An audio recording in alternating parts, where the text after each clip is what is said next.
Prepare yourself for the terror. The prison of madness, where few enter and none return. Welcome to Unsung Horrors. With Lance.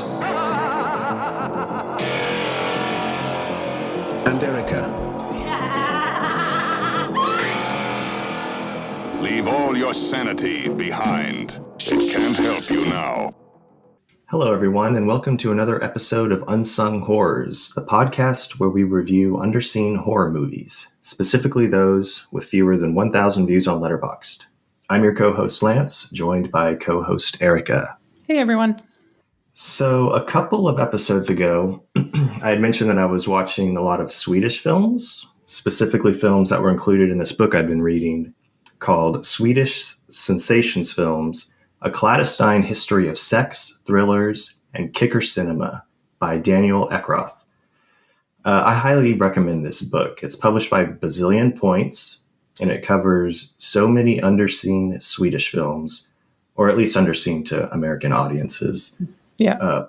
Particularly those like that are notorious for like nudity and sexuality, drugs and violence. And the more popular sensation films out there include Thriller, A Cruel Picture, starring Christina Lindberg, the Mods documentary trilogy, including They Call Us Misfits and A Respectable Life by Stefan Harl, which I just watched both of those, and they're fucking great documentaries. Nice. Totally recommend.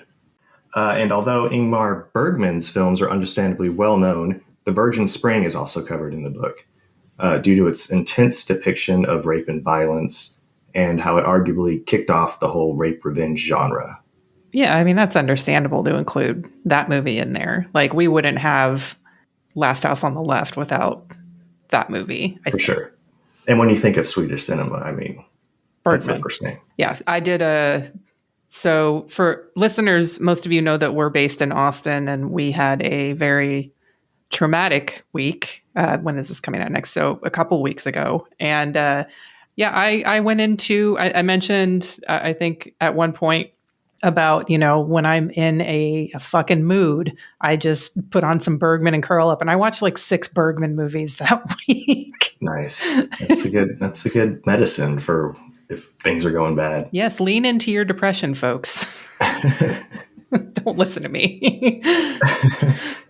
So yeah, that Eckroth book, I recommend it. I've only had it for a few months, but I've kind of like already wearing out the spine because I just kind of pick it up here and there. That's kind of been my medicine the last couple of weeks because I bought that bundle book. And I'll probably pick another Swedish Sensation Films movie from the book, and hopefully we can get the author on in a future episode. Yeah. So, but I too also dove into just like watching as many films as I can from the book. And I probably haven't even reached 10% of the films covered.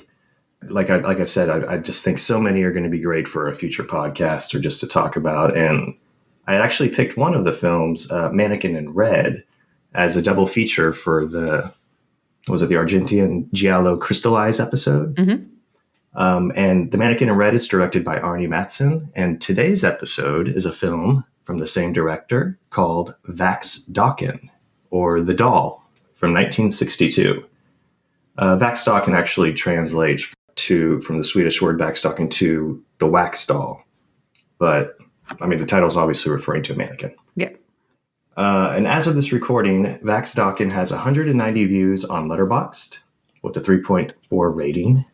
You can watch it on YouTube. And as I mentioned when announcing my pick last episode, it's probably more thriller than horror, but the ending is a total creep out, which kind of takes this black and white art house film to full-on horror for me personally. Yeah.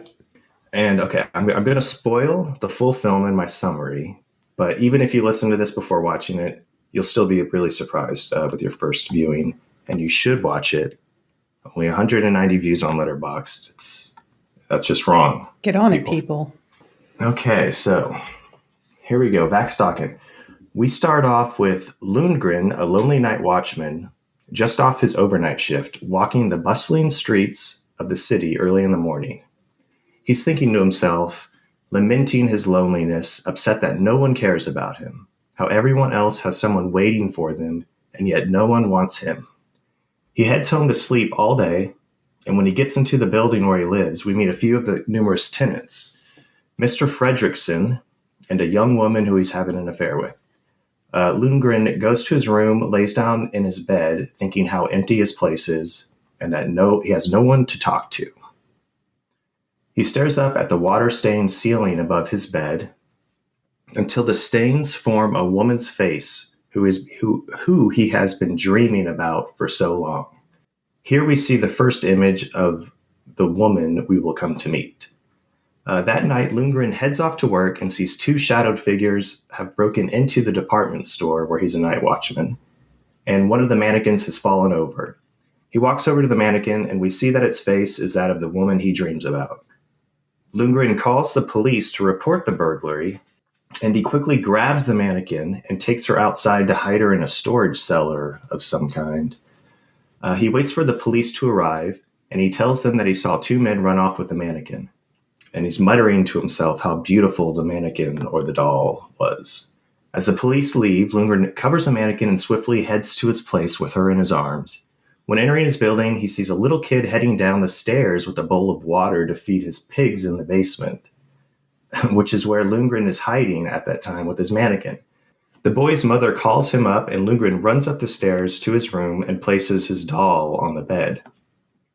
But he sees that her hand is missing, and he realizes that it fell off in the basement, where the little boy is now back to feed his pigs. The boy sees the hand on the ground, screams, and runs off, telling tenants that there are chopped up corpses in the basement and blood all over the walls. The tenants think the boy is crazy, and he gets his second slap in the face of the night. And as the kid is getting his ass kicked, Lundgren has casually picked up the hand, returned to his room, and snaps it back into place on his mannequin, kissing her, covering her with the blanket, and wishing her a good night. The next morning, we meet the lonely landlady, Mrs. Carlberg, who has a disfigured face, like half of it looks burned.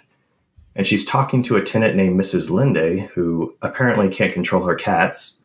Lundgren is back in his room with fresh flowers for his new lover, melting wax on his stove to fix her severed hand, while telling her how happy she makes him. As he's applying the wax, we hear her speak for the first time, saying, "Ouch." The next morning, Lundgren heads home after work to have morning coffee and cookies with his new lover, while confiding to her how people think he's nothing and they would find him mad if he was seen with her. He keeps saying, if only you were alive, then we would show him. He pleads for her to move just a little. As he talks more about himself being nothing, he hears her laughing.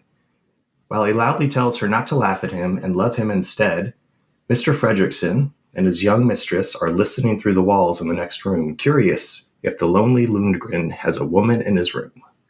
Lundgren kisses his doll goodnight, and we see her move for the first time, placing her hand on the back of his head, then turning to look at him and blink.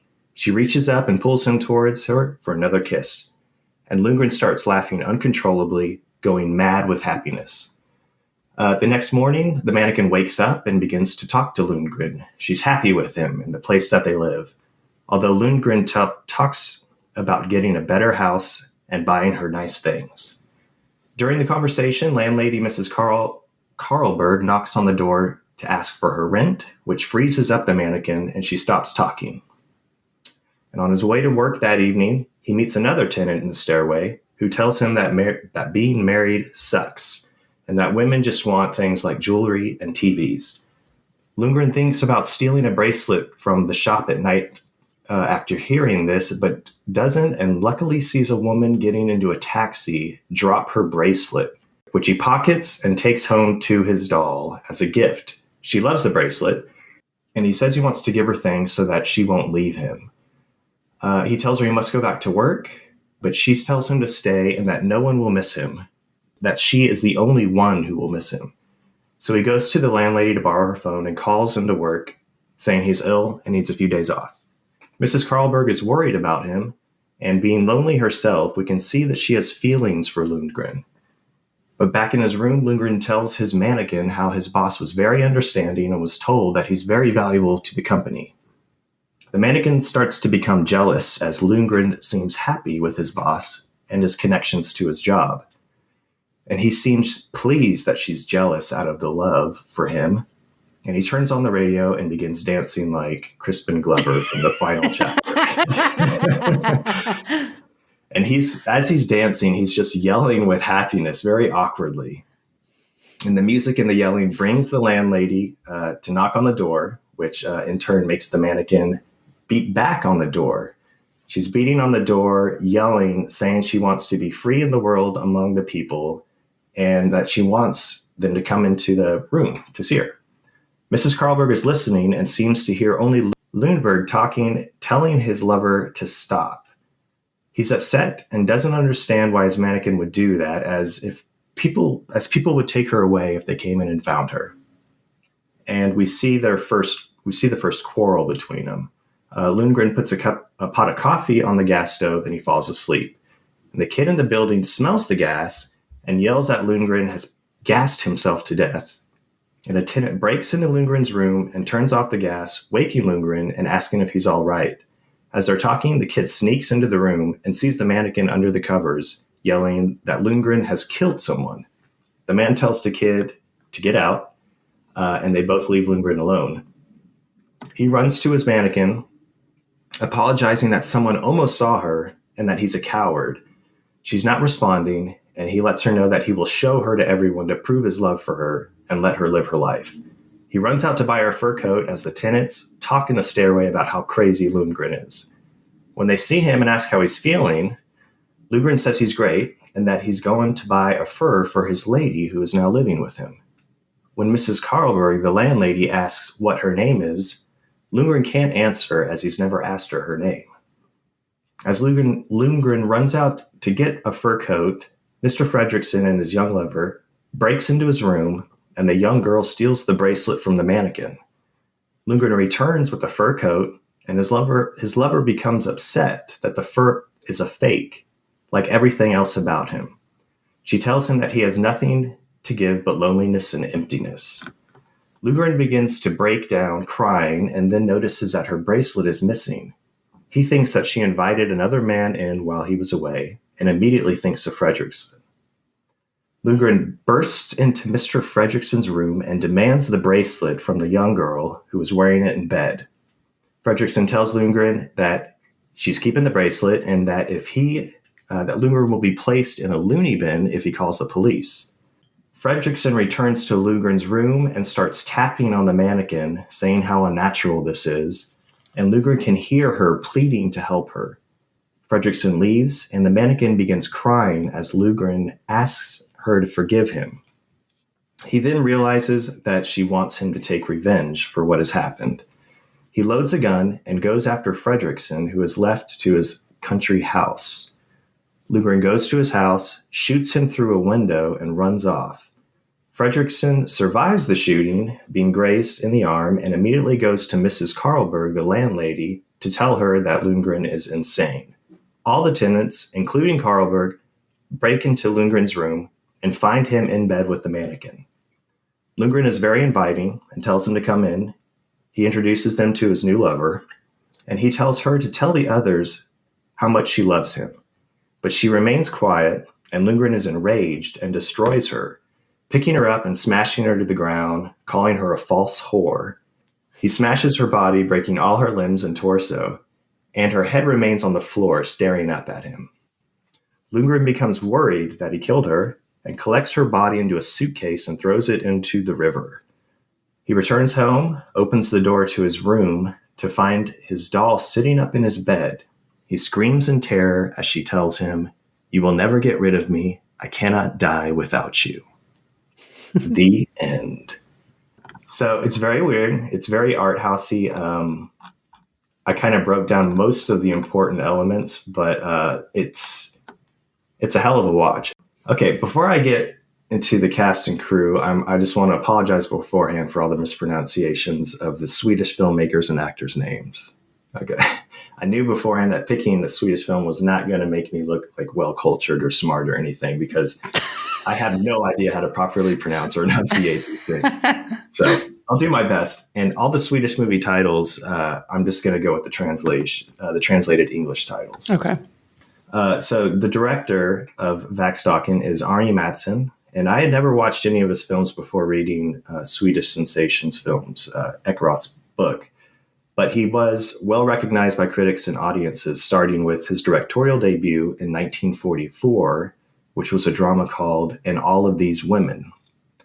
But Mattsson's popularity grew in 1952 with arguably his most popular film called One Summer of Happiness, which kickstarted the entire Swedish Sensations films era, as it included a bare breast, which was considered extremely daring in the early 50s. I watched this one, and while there's nudity, it's just kind of like a film with a great love story, but it does have a dark and like very sad ending. Okay. Mattsson's films actually grew darker as his career went on, which turned off some critics and audiences. But he directed The Great Mannequin in Red in 1958, which is considered to be a precursor of Italian giallo. And it was the second of 5 films he directed called the Hillman Thrillers, which follows a crime-solving couple called the Hillmans. And they were all written at the time by a popular Swedish crime writer. His name was Carl Folke Melvig. Mattsson directed Vaxdockan in 1962, and in the late 60s and 70s, he directed his more extreme films, The Moors in 1965, a tense murder mystery called The Murderer, A Completely Normal Person in 1967, the sex thriller Anne and Eve in 1970, and his violent Dirty Fingers in 1973, about a woman dying from a drug overdose, and her friends and family try to find out who supplied her with the drugs. Dirty Fingers has a ton of disturbing scenes, including rape, torture, abuse, prostitution, just like needless death, which Mattson claims the inspiration and elements of the story and scenes were taken from authentic police reports. Dirty Fingers? Dirty Fingers. All right, adding it to my watch list. Yeah, I couldn't find that one, but I do want to see that. So Arne Mattsson started to lose audiences with his films as they grew darker, and critics altogether hated him at this point. And he only worked occasionally later in his career, directing low-budget films like Mask of Murder in 1985, starring Christopher Lee and Rod Taylor. The Girl in 1987, starring Franco Nero, who plays an attorney who sleeps with a 14-year-old schoolgirl. Oh, never mind. I couldn't find this one, but it is in my watch list. And then in the last few years of Mattson's life, his name was linked to a no-budget and what some would consider no talent, especially author Daniel Ekeroth. But he was a no-talent action director named Mats Helge Olsen, getting co-director credits to his Mad Bunch, starring David Carradine, and Hired Gun, both released in 1989. Mats Helge Olsen directed a few well-known So Bad They're Good films called The Ninja Mission in 1984, Blood Tracks in 1985, and Russian Terminator in 1989. Did you watch Blood Tracks? I did. I loved it. So good. And I'm a sucker for like 80s hair metal bands, and that's all it's about. So yeah. I'm pretty sure that might be the pick for a future episode, but we'll see. Woo! Mattson passed away at the age of 75 in 1995. And while he did die with little fanfare, he is considered a pioneer and a hero in the world of Swedish Sensations films. I ended up watching about 6 of his films. I mean, 2 of them were with Mats Helge Olsen. And they're all really great. The Mats Helge Olsen movies are so cheesy, but I would still recommend them because they're just kind of fun train wrecks with horrible acting. Okay, so the producer of Vaxdockan was a Lawrence Marmstead. He was a film and theater producer who founded the production company Terrafilm, which included a new generation of Swedish filmmakers, including Ingmar Bergman. Marmstead has a few directing credits from the 1930s, but he produced over 50 films, including a lot of Arne Mattsson's movies, and Bergman's Prison from 1949, which apparently helped Bergman move forward as a filmmaker. There was a quote on the internet from Bergman about Marmstead saying, "It was he who taught me to make film." So he's very important in Swedish cinema. Vaxdockan is written by Eva Seberg and Lars Forsell. Seberg wrote the screenplays to two other Arnie Matson films, Lend Me Your Wife in 1959 and It's With Me He's Been in 1963. And Forsell co-wrote Ingmar Bergman's The School of Wives in 1983. Okay, the cinematographer, I'm going to butcher his name because it's like an A with cool, symbols over it. But Vaxdockan was photographed by cinematographer O.K. Dockfist, and he filmed a ton of films by Gustav Molander.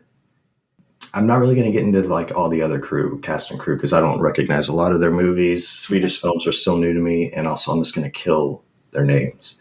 Fair. The composer, Ulrich Neumann, did the original score, which is pretty creepy in this movie. Only other films that he did scores to were Danish comedies called Kispis and The Hullabaloo at the Castle. And I will get to the cast now. And this film definitely, to me, feels like a one-man show. Yeah. It's kind of like a Jack Nicholson in The Shining thing, but, there are still other great performances from all cast members. And I guess there are really only about 5 main characters, so that's who I'll go over here.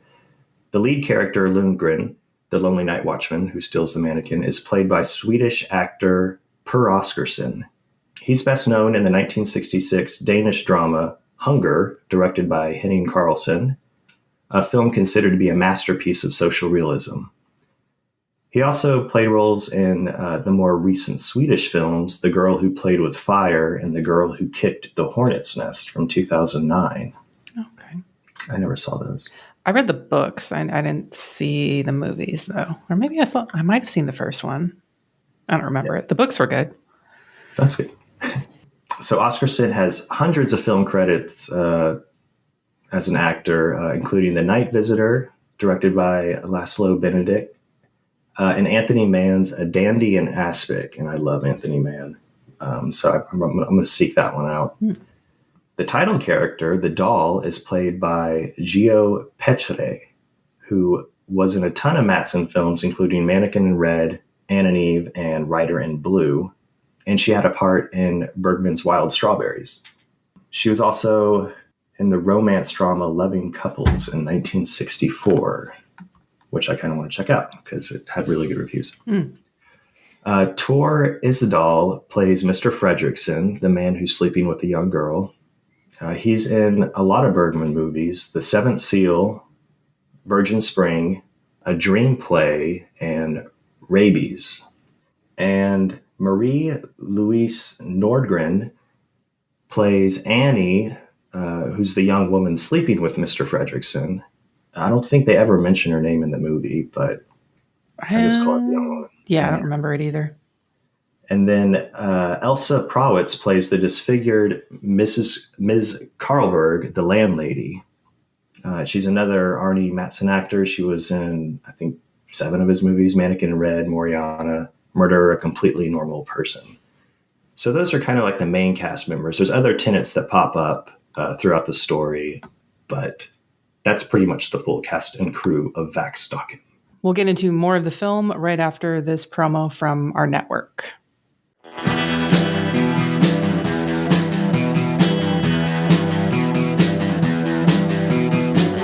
You're listening to the Prescribed Films Podcast Network, home to hundreds of hours of free podcast entertainment. The shows on this network all have a common goal, providing you with the best discussions about movies and other forms of entertainment media. The PFPN hopes to fill your earholes with audio joy. Visit our website with links to all the other amazing shows at www.thepfpn.com. Thanks for listening.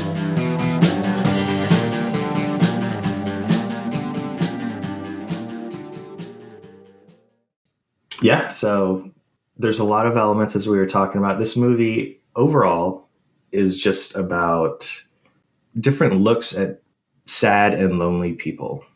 I mean, that's kind of all I got out of it.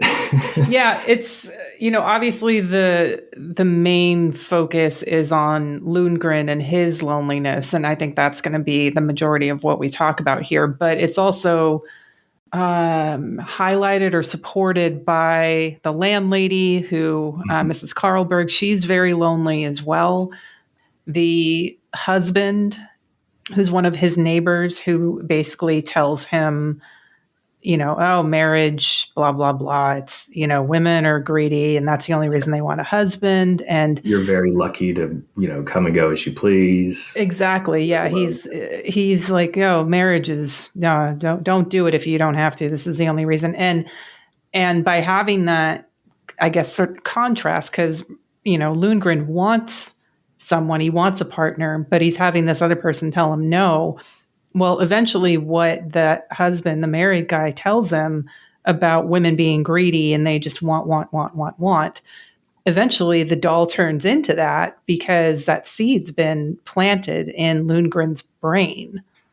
Right. It's there's clear signs that that the tenants and the world around him are kind of driving his narrative. Like he starts off wanting love because he thinks it's the best thing in the world. He thinks as a lonely person, that's what will make him happy. So when the doll first comes to life, she says stuff like, I like the way you look. You look like you should. Whereas he, finds himself kind of, I forgot what he called himself, kind of like quirky looking like a sparrow or something. Mm-hmm. And then when he speaks to, that tenant in the hallway about having, all he wants refrigerators and TVs, then he comes home and the next time he sees the doll, that's when she starts wanting things like, fur coats and bracelets and more stuff. Yeah.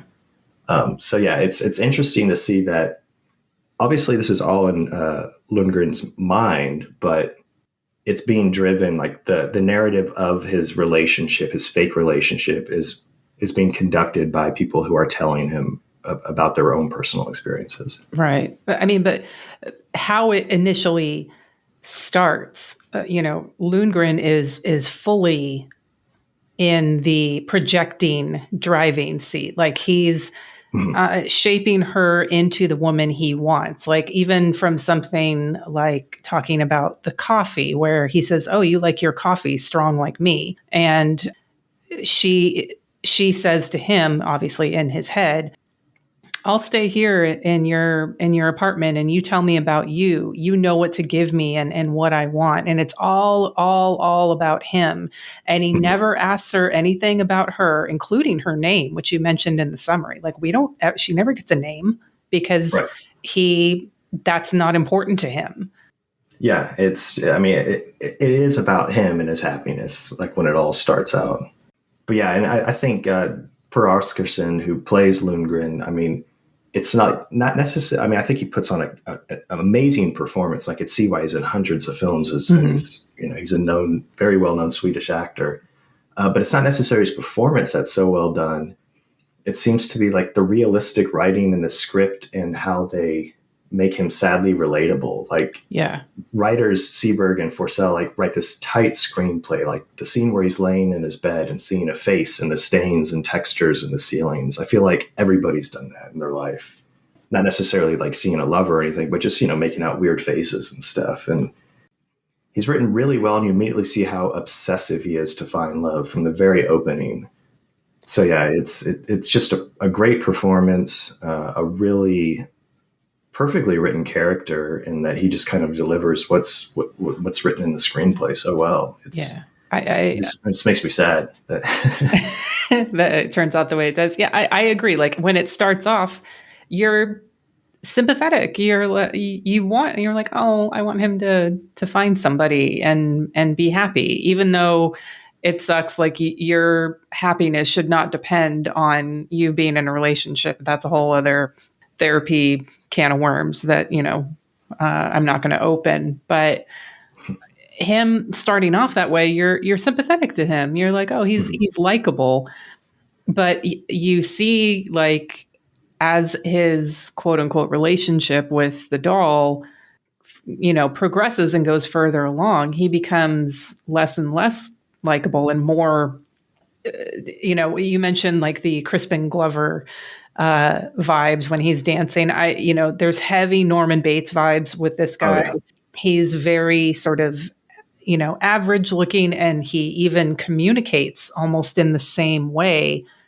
I do imagine that the actor has seen Psycho because it was just a couple years before, and probably took some notes from Anthony Perkins in his line delivery, because he gives off that vibe so heavily. And by the end, especially as a woman watching this and thinking like, God, this guy is just, he's happy. Like he's so happy having a doll because he can make it into whatever he wants it to be. Right. Until like he starts like you mentioned, like the neighbors start influencing his relationship narrative, and it starts creating conflict. But also, because it's all in his head, this is also he's thinking, well, this is what the neighbor told me is normal for marriage, so I need to insert this conflict into my relationship with my doll. Yeah, he's creating the relationship that he thinks is real, like what everybody goes through based on what everybody's telling him. But yeah, the Norman Bates vibe is because, yeah, it's just like he's so alone that he doesn't quite know how to react just to certain situations or very normal situations. Like the scene where he attempts to go shopping for women's clothing. He runs out of the shop when the saleswoman begins trying to show him bras, they're kind of teasing him, but at the same time, he has no idea how to react in a situation like that. One of my favorite scenes is when he was melting the wax to fix her hand that fell off. Mm-hmm. And when he's applying it, you can feel and just hear like it hurts her. He's like, no, it'll be all right. It'll be all right. Yeah. And it's just, he's so devoted to this doll and this relationship that, he thinks that she can feel pain. I mean, obviously he thinks that she's real. Yeah. I think eventually though, it's after the conflict with with Fredrickson when he tells him, well, you're not going to go to the police about the bracelet, because otherwise, they're going to think they're going to take you away because obviously you're crazy. It's not until Fredrickson says that to him that Lundgren actually admits that to himself and to the doll. He said, like, he knows this whole situation is crazy, but yet he's not yet going to change anything. He says, like, oh, if they come in, they'll take either you, the doll, or me away. So there's some sort of acknowledgement of how ludicrous the situation is, but also at the same time still trying to maintain it.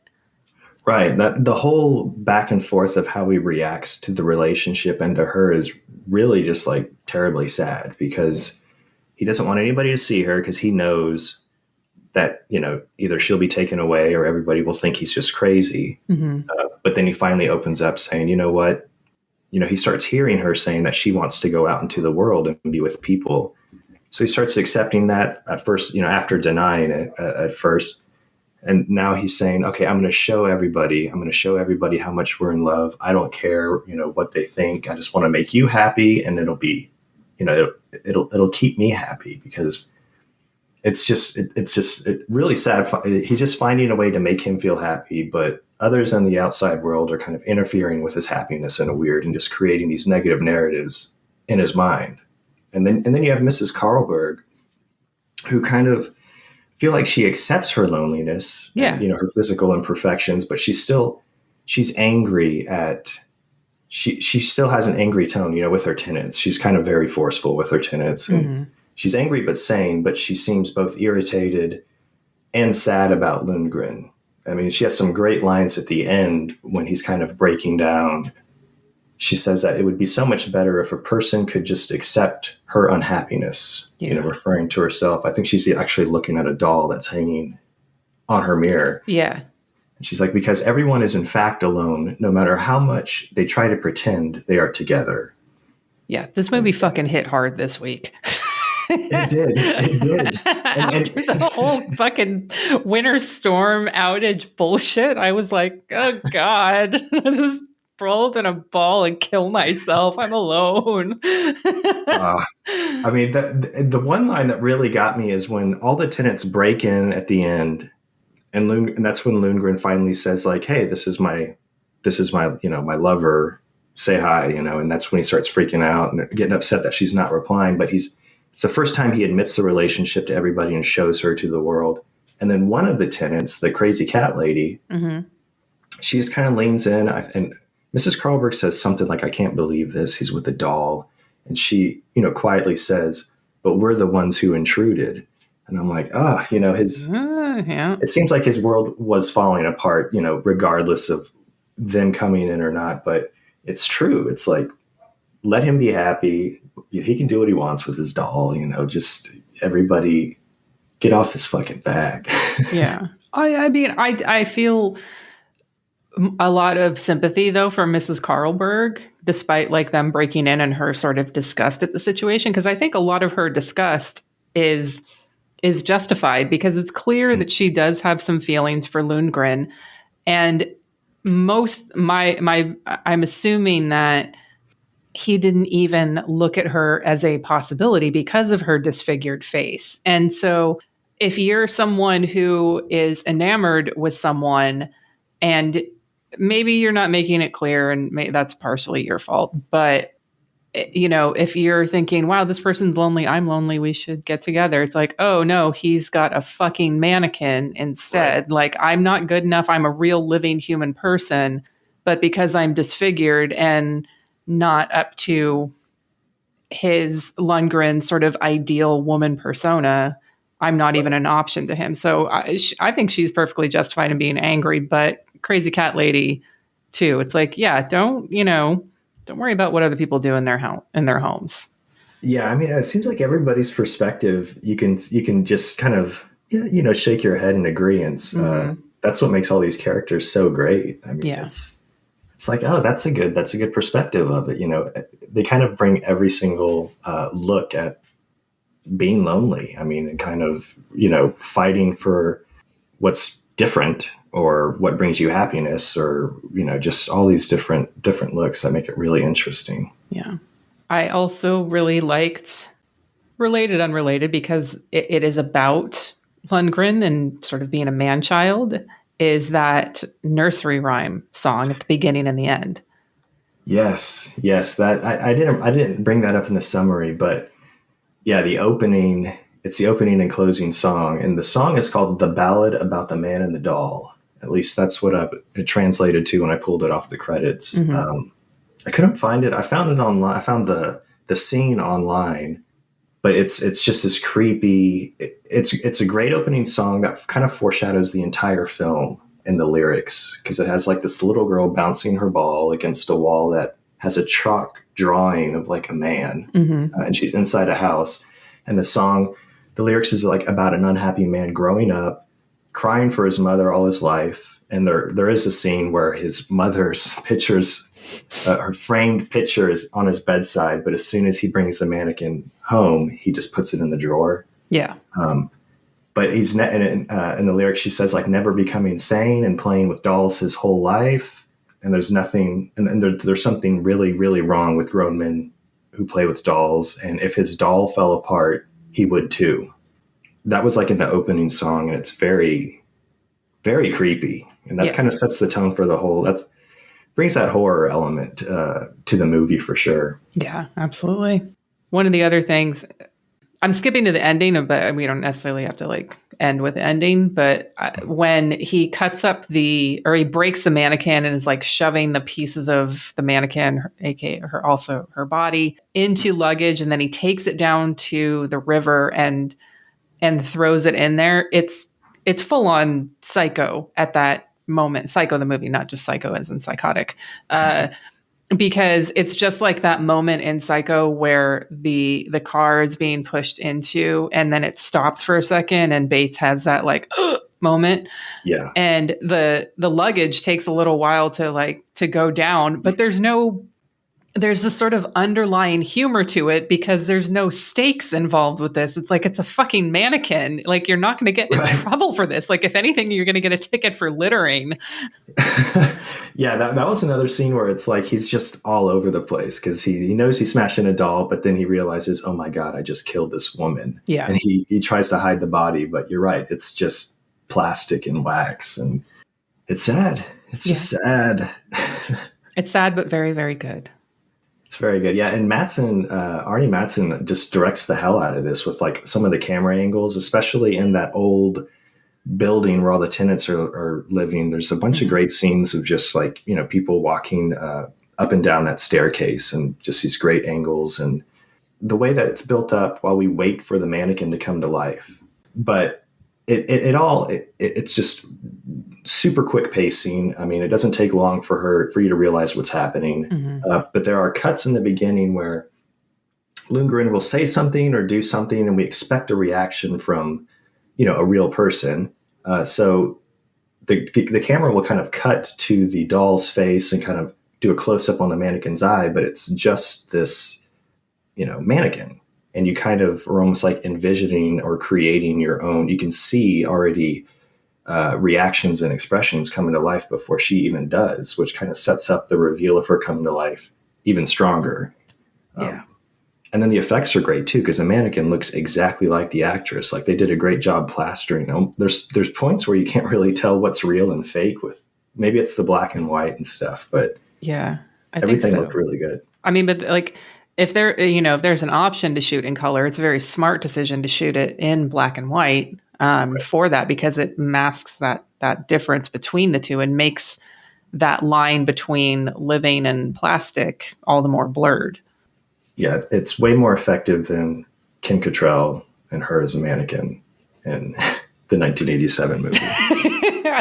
I'm going to be honest, I haven't seen Mannequin since it was on video in the late 80s. So, maybe I saw it on TV at some point after that. But I watched like the trailer for it recently, and I was like, dude, this fucking Mannequin and Vaxdockan is way better than that one. Yeah, 100%. I mean, I love Kim Cattrall, but yeah, I saw that movie once, I think, in my life. It's just the song at Starships, Nothing's Gonna Stop Us Now. That's the Mannequin song. You can't name a song without singing it, Lance. Nothing's gonna stop us now. Thank you. That was for Wonder Bros. There you go. But yeah, the and also the Mrs. Carlberg's makeup too. I mean, obviously, I thought there was an option to shoot in color. When what was it, 62? I mean, I guess there was. Yeah. But it's just way more effective, and just that dark building that everybody lives in, that kind of almost adds to the sadness to everybody involved. The black and white is just I love black and white. Yes, so good. You got anything else? I got nothing else. That's my notes. Recommendations, Letterboxd ratings. What did you think of it, Erica? What'd you give it on Letterboxd? So I gave this 3.5 out of 5 on Letterboxd, plus little heart. I think it's just one of those movies that, you already said it in the beginning, only 19 people have logged it, and 90. So it's one of those where people just maybe haven't heard of it. And hopefully this makes a few more people watch it, because I think it's a great watch, and you'll be reminded of horror movies that you already are familiar with, but this tells its own story very well on its own, even if those references don't stand out for you. Yeah, I gave it the same rating, 3.5 with the heart. This was the first movie I think I watched from that book that I was reading, and it just made me that much more excited to dive into more of the films that are covered in it, because I was completely into it right away. I've since watched like 5 other Arnie Matson's movies, and like I said before, they're all fun to watch. His earlier ones are like, it's more black and white. It's like One Summer of Happiness, Mannequin in Red. Mannequin in Red's actually filmed in color, but those have just really stood out. Way more early in his career, and he's really kind of knocking him out of the park every single time. But I can't wait to kind of revisit more of his movies that I can try and get my hands on, especially The Girl with Franco Nero. Yeah. But I'll find it and send it to you. Okay, cool. Totally recommend this movie, and really any Arnie Matson movies at this point. What about double feature? What would you pair this with? Double feature. So I had a few in mind, but I'm just going to go with one of my favorite slashers of all time, and that's Bill Lustig's Maniac from 1980. So aside from the obvious fact that there are mannequins in both Maniac and Vaxdockan, Maniac focuses on the extremely awkward and alone Frank Zito, played brilliantly by Joe Spinell, who's one of my favorite actors. He died way too young at 52, but Yeah. I think everybody knows Mannequin. He scalps women, takes their hair home, and he places them on mannequins, whom he kind of creates relationships with. And I wanted to pair a straight up horror with Vaxdockan, as they're both kind of psychological horror elements in both movies, with mannequins coming to life in the end. I feel like they just make a great double pairing. I'd go Vaxdockan first, followed by Mannequin, because you got to close out the evening of Joe Spinell getting his head ripped off by vicious mannequins. Spoiler alert. Who hasn't seen Maniac? Come on, people. Yeah. What about you? Okay, so my double feature theme is Gentlemen Prefer Plastic. Nice. The name of the movie that I would program second is called Grandeur Nature, or Life Size, from 1974. It's a Spanish film directed by Luis Garcia Berlanga. It stars Michael Piccoli. He's in a lot of Buñuel films. And the main character, played by Piccoli, he orders, and it's like right at the beginning, like you're at the shipping yard with this character picking up the sex doll that he ordered from China. And so immediately he brings it home, he's talking to it, and he's starting to treat it like a real woman. And by treat, I mean treat like shit. But he also dresses her up, takes her with him in public, and his mom is actually introduced to the sex doll and is very accepting of it. So cheers to the mom for not kink shaming. And obviously he also has sex with it because, duh, it's a sex doll. But I think that this would pair really well with Vaxdockan in that it's also about a man seeking to fulfill his own needs through an inanimate woman who's not going to challenge what he projects on her, but that doing so eventually drives them mad. And so I'm not sure if this needs a trigger warning, but there is a sex doll gang rape in Life Size. So just FYI. I did have to download this one. But if anyone's interested in watching it, message us and I can email you a copy of it. So Nice. it comes up under, if you search Life Size, it didn't come up, but it's Grandeur Nature, basically, but Nature. Just Google life size sex doll and image search it. It'll come up. Yeah, good times. So, all right. So Maniac or Grandeur Nature for a double feature with Vaxdockan. I like it. All right. So next episode. So we recently did a guest spot on the Schlock and Awe podcast, and we discussed a double feature of Tobe Hooper's Eaten Alive and Dark Age. And I talked a bit about my favorite Jaws ripoffs. So in that vein, we're going to be discussing a ripoff of another popular movie, The Exorcist. So next episode is Demon Witch Child, aka The Possessed. This is from 1975 and is directed by Armando de Osorio. That sounds familiar. He did all of the Blind Dead movies. And so Demon Witch Child is about a witch who possesses the daughter of a politician that threw her in jail in order to seek vengeance. I'm not going to go too far into the plot because I went into this blind and I had a great time with it. I will say, though, that one of the main reasons I picked it, besides having a good time with it, is, no surprise, baby murder. This is available to watch on both Prime and Tubi for free. And we're also going to have another guest for that episode, Laird Jimenez. He is the programmer and host of Weird Wednesdays at Alamo Drafthouse here in Austin. He also writes the best reviews on Letterboxd, so you should follow him if you're on there. Lance, I think you even read his review of Manhattan Baby when we did a Junesploitation episode last year. Yeah, I mean, there's a few people on Letterboxd. If I'm either looking at a movie that I haven't watched before, or I kind of sometimes as I'm watching the movie, I'll go straight to his reviews and a few other people, but his are definitely the best. Yes, hands down. So yeah, he'll be joining us for Demon Witch Child next episode. That's exciting. Yes. All right. If you are not already, please give us a follow on Instagram, Twitter, or Facebook, all at Unsung Horrors. You can follow me on Letterboxd under the username Also Watched. You can follow my other podcast, Customers Also Watched, on Twitter at CAW Podcast or Facebook or Instagram under Customers Also Watched. And Lance, where can people follow you? You can follow me at L Scheibe on Instagram, Twitter, and Letterboxd. Well, thanks to everyone for listening, and we will see you back in 2 weeks. Bye. Bye, everybody. Yeah, she's the wolf.